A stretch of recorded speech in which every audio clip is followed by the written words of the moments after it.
In November, an organization, this last November, that I'm part of had its annual banquet.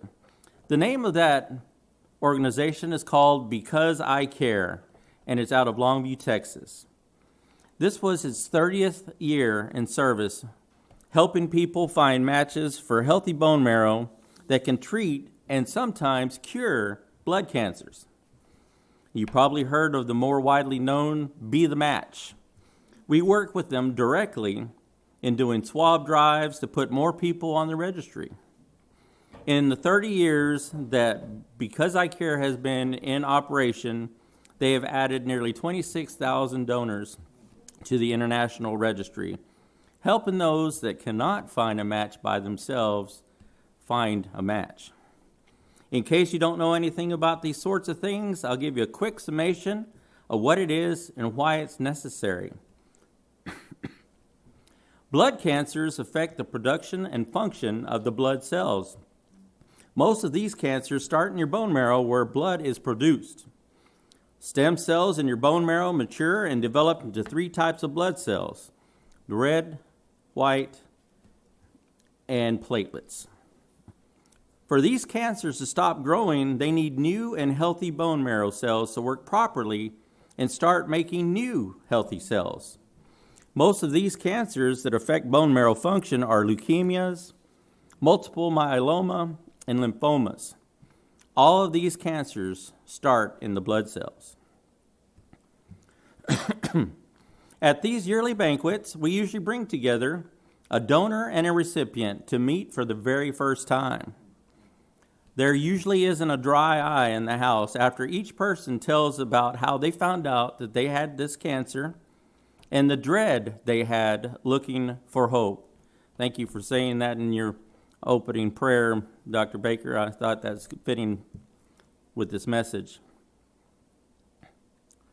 Organizations like Be the Match and Because I Care help by adding more of these people on that list that might be able to help them cure them. Without that bone marrow, they certainly face a death sentence.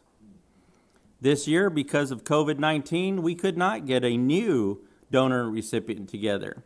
Too many variables. So we got one of our local recipients to tell his story. I asked him, Kevin Costner, not the movie star, for permission to use his name, and he graciously allowed me to tell part of his story.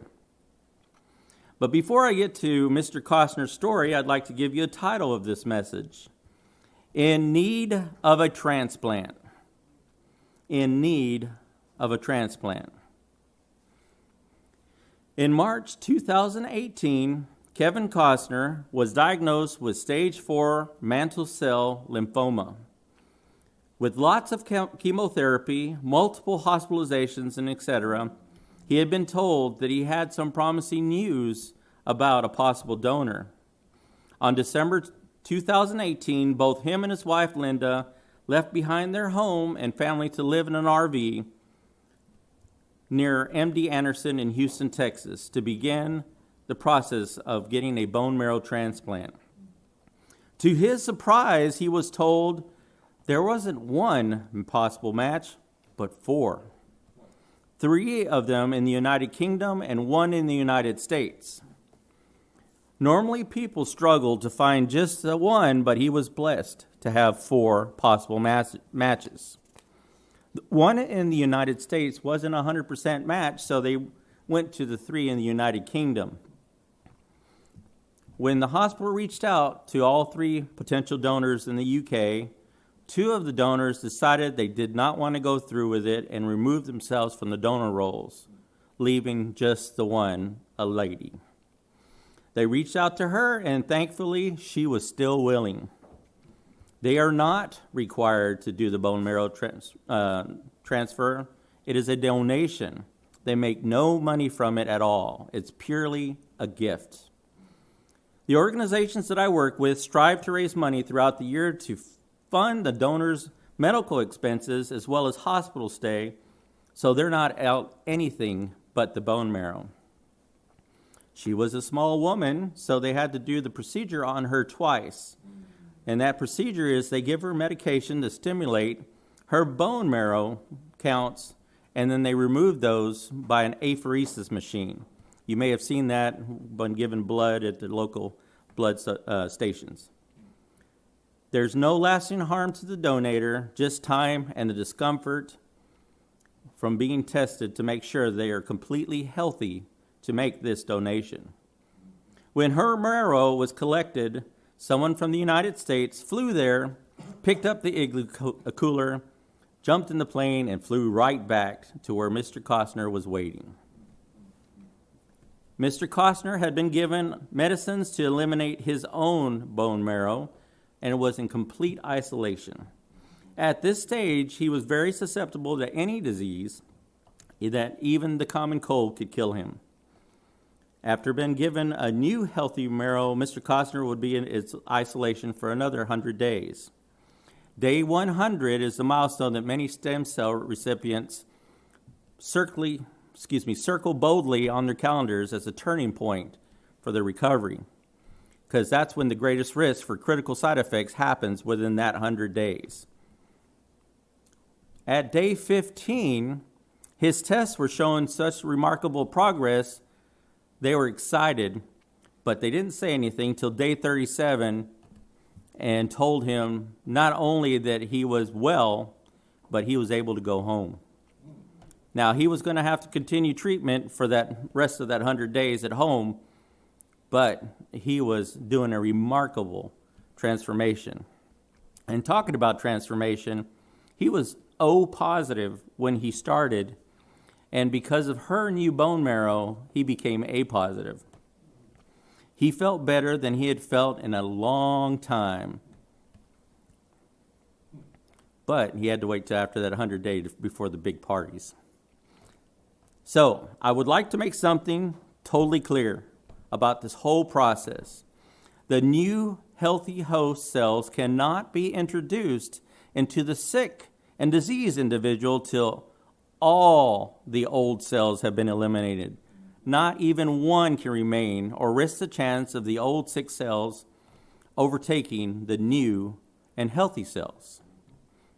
Turn with me to 1 Thessalonians 4. And we're going to read verses 1 and 2. 1 Thessalonians 4, verse 1. Finally then, brethren, we urge and exhort in the Lord Jesus Christ that you should abound more and more, just as you receive from us how you ought to walk and to please God, for you know what commandments we gave you through the Lord Jesus. Now drop down to verse 7. For God did not call us to uncleanness, but to holiness. Therefore, he who rejects this does not reject man, but God, who has also given us his Holy Spirit. Just like Mr. Costner, we are all in need of a transplant. Our whole body was corrupted with the ways of this world. We were so sick that the outcome was sure death. As with the new healthy bone marrow cells that changed Mr. Costner's blood from O to A positive, God has cleaned us with the gift of his Holy Spirit, which has changed us and should change us completely. We were dying. We were sick and without hope till God saved and changed us into new beings, holy beings with the opportunity of sonship into his glorious family. Not only were we sick, but our hearts were pure evil. Jeremiah 17:9 states, "The heart is deceitful above all things and desperately wicked. Who can know it?" We were sick from top to bottom. Let's go to Romans 1, and we're going to start in verse 29. Romans, I know it's here. There we go.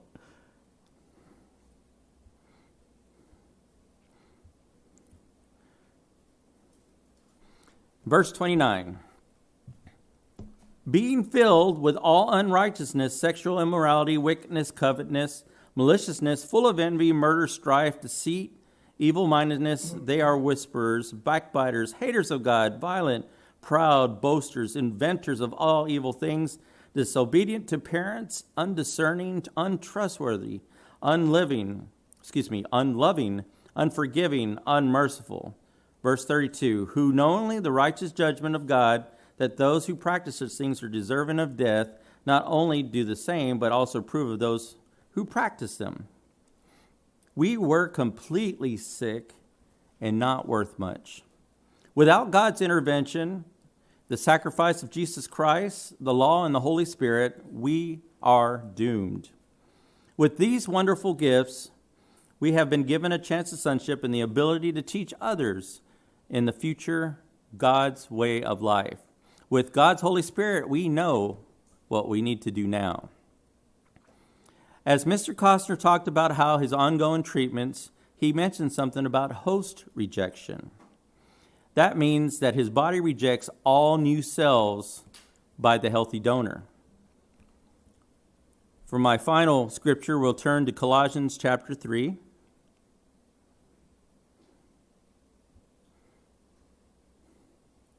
And we'll pick it up in verse 2, reading through verse 7. Colossians chapter 3, verse 2. Set your mind on things above, not on things of the earth, for you died, and your life is hidden with Christ in God. When Christ, who is our life, appears, then you also will appear with him in glory. Therefore, put to death your members which are of the earth, fornication, uncleanness, passion, evil desire, and covetousness, which is idolatry. Because of these things, the wrath of God is coming upon the sons of disobedience, in which you yourself once walked. We were once sick when you lived in them. We were sick and without hope. But I am happy to say I have been with Because I Care since 2013.